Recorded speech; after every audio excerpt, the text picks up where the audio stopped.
Bismillahirrahmanirrahim. Assalamualaikum warahmatullahi wabarakatuh. Saya Saiful Zaman. Terima kasih sudah nonton video ini. Bagi yang belum subscribe, yuk sama-sama diklik tombol subscribe dan jangan lupa nyalain loncengnya. Gratis. Dengan subscribe berarti sudah mensupport channel ini buat terus upload video terbaru. Cara lulus psikotes.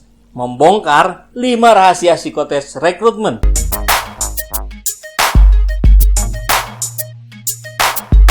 Hari ini banyak bertebaran informasi tentang cara lulus psikotes buat para calon pegawai atau calon mahasiswa yang sangat amat mudah kita dapetin. Di buku-buku, majalah, dan terutama di internet, ratusan atau bahkan mungkin ribuan artikel dan video yang udah ngupas ini. Nah, sekarang apa bedanya video ini dengan yang bahasannya udah bertebaran itu? Apa bahasan yang lain itu salah? Enggak, saya nggak berani bilang seperti itu. Tapi lebih kurang poinnya begini.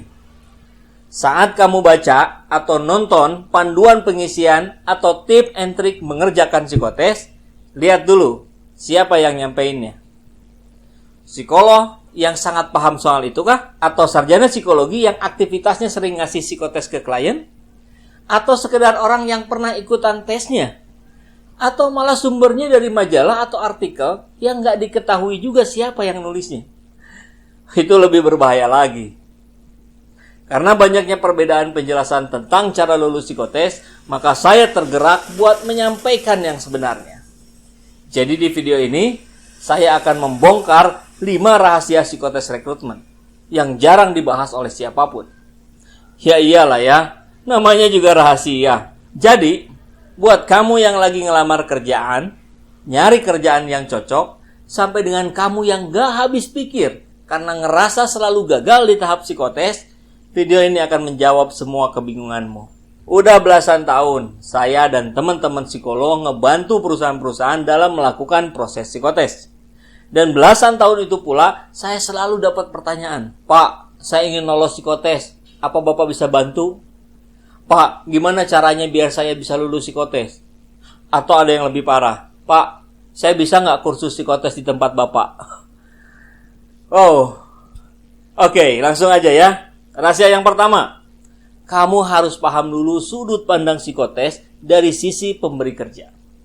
Dalam hal ini, bisa perusahaan, institusi pemerintah, atau lembaga-lembaga lainnya.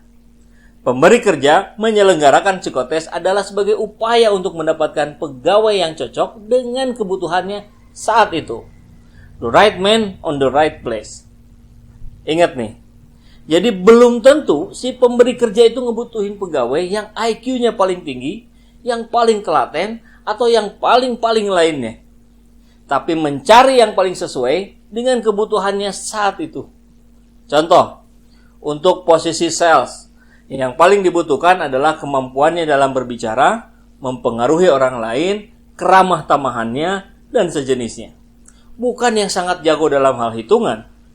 Tapi untuk posisi manajer, urusan IQ bisa jadi pertimbangan yang jauh lebih utama, selain kepemimpinan, koordinasi, dan sebagainya. Rahasia yang kedua, kamu juga harus tahu bahwa fungsi psikotes adalah untuk mengukur potensi yang dimiliki oleh calon pegawai. Potensi apa itu? Intelijensi, kemampuan atau kinerja, dan kepribadian yang nggak mungkin berubah dalam waktu singkat. Jadi, kalau kamu berusaha mengakali hasil psikotes dengan cara-cara yang nggak semestinya, maka itu bakal kelihatan di tahap interview nanti. Karena salah satu fungsi interview adalah sebagai cross-check atau pembuktian dari hasil psikotes. Andai pun berhasil lolos di tahap interview nih ya, karena satu hal dan lainnya, ngerti kan ya maksudnya? Terus diterima kerja di perusahaan tersebut, otomatis pada saat kerja akan langsung ketahuan kalau kamu sebenarnya nggak seperti yang tergambar dari hasil psikotesnya. Dan HRD juga pasti memantau kinerja kamu. Di sisi kamunya juga bakal ngerasa nggak nyaman kerjanya. Karena memang jenis pekerjaan itu nggak sesuai dengan potensi intelijensi, kemampuan, dan kepribadian kamu. Rugi kan? Kalau udah begitu, bayangin situasi yang bakal kejadian berikutnya. Kamu akan kehilangan kepercayaan dari pemberi kerja. Dan ingat, Kalau namamu sampai di blacklist dan infonya kesebar ke HRD-HRD perusahaan lain, habislah karirmu. Karena HRD-HRD perusahaan hari ini hampir semuanya terkoneksi di forum-forum atau grup-grup. Kalau udah gitu, siapa coba yang bakal nanggung malu?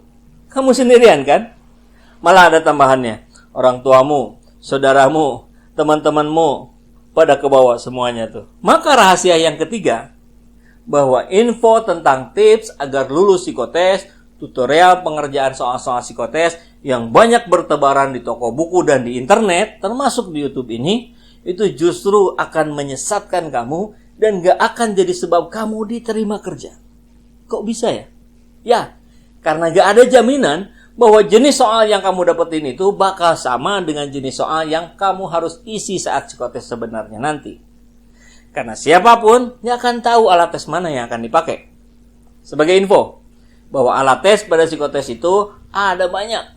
Dan yang mana yang akan dipakai hanya psikolog atau vendor penyelenggara psikotesnya aja yang tahu. Sekalipun jenisnya sama, bisa dipastikan dari banyak buku atau postingan-postingan di internet jauh lebih banyak berbedanya dibandingkan samanya. Sekalipun soalnya sama, tetap bakal ketahuan sama psikolognya. Aneh ya? Ini rahasianya. Karena semua alat tes itu satu sama lainnya berhubungan. Aspek yang sama, misalnya tentang kemampuan inisiatif, maka itu akan dilihat dalam beberapa alat tes yang berbeda. Jadi kalau di satu tes grafiknya tinggi, tapi ternyata di beberapa alat tes lainnya rendah, maka bakal nampak anomali atau keanehan dari penggabungan hasil tes itu. Kalau udah begitu, jadinya malah akan mengacaukan hasil tes kamu. Kalau kamu berusaha mengakali proses psikotes itu, artinya kamu sedang memaksakan diri untuk diterima kerja di tempat itu. Dan ingat, ada tester yang ngasih kamu tes itu. Juga mengamati perilaku kamu saat mengerjakan tes. Dan biasanya, kalau yang punya bocoran soal, akan ketahuan dari bahasa tubuhnya. Orang psikologi kan belajar juga ilmu bahasa tubuh. Tester itu akan mencatat gerak-gerikmu yang mencurigakan dan akan dijadikan catatan yang berpengaruh pada hasil psikotesmu nanti. Kamu pasti tahu kan cerita Pak Polisi yang kalau ada razia, nggak semua kendaraan disuruh ke pinggir dan diperiksa. Siapa yang disuruh ke pinggir? Ya pengendara yang bahasa tubuhnya kelihatan nggak bawa SIM. Nah, begitu juga dengan tester psikotes. Dia akan tahu siapa aja yang gerak-geriknya berbeda dibandingkan kebanyakan peserta lainnya. Intinya, hasil kamu jadi nggak bisa dinilai atau diinterpretasi. Ya, artinya kecuranganmu itu akan ketahuan. Terlalu berat resikonya. Mau tahu resikonya? Mau tahu resikonya? Kamu yang boleh jadi sebenarnya kandidat yang diterima dengan potensi yang kamu miliki sekarang, jadinya malah nggak diterima karena hasilnya nggak bisa dinilai. Rugi banget kan? Rahasia yang keempat, agar proses psikotesmu nanti lancar, maka saran saya, psikoteslah sebelum kamu disikotes. Wah, gimana tuh maksudnya? Jadi gini, datengin aja biro atau konsultan psikologi terdekat dari tempatmu sekarang, googling aja, begitu dapat langsung telepon, Pak, Bu, saya pengen disikotes. Saya pengen tahu potensi diri saya, kekuatan dan kelemahan diri saya, biar nantinya saya melamar kerja di posisi yang tepat. Dan bilang juga, sekalian ingin konsultasi hasil tesnya. Itu lebih baik. Karena kalau dibaca sendiri, sangat mungkin ada sebagian yang nggak kamu pahami maksudnya. Rahasia yang terakhir, yang kelima. Jadi intinya, diperlukan 3 hal biar kamu siap mengerjakan psikotes. 1. Siapkan mental. Sebaiknya, pencari kerja sudah tahu terlebih dulu mengenai kekuatan dan kelemahan dirinya. 2. Siapkan fisik dan tidur yang cukup. Sarapan cukup. 3. Datang ke lokasi lebih kurang 15 menit sebelum dimulai. Kalau terlalu cepat datang, biasanya malah jadi was-was berkepanjangan.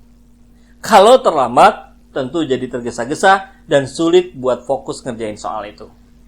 Akhirnya, silakan diingat, kalau setelah psikotes ternyata kamu nggak diterima, artinya kamu nggak cocok sama kebutuhan si pemberi kerja. Bukannya gagal. Jadi, pilih lamaran pekerjaan yang memang sesuai dengan profil kamu. Dan, nggak ada yang namanya kursus psikotes. Oke? Cukup ya? Kalau ada pertanyaan, silakan sampaikan di kolom komentar. So, be enthusiastic and keep moving ahead. Assalamualaikum warahmatullahi wabarakatuh.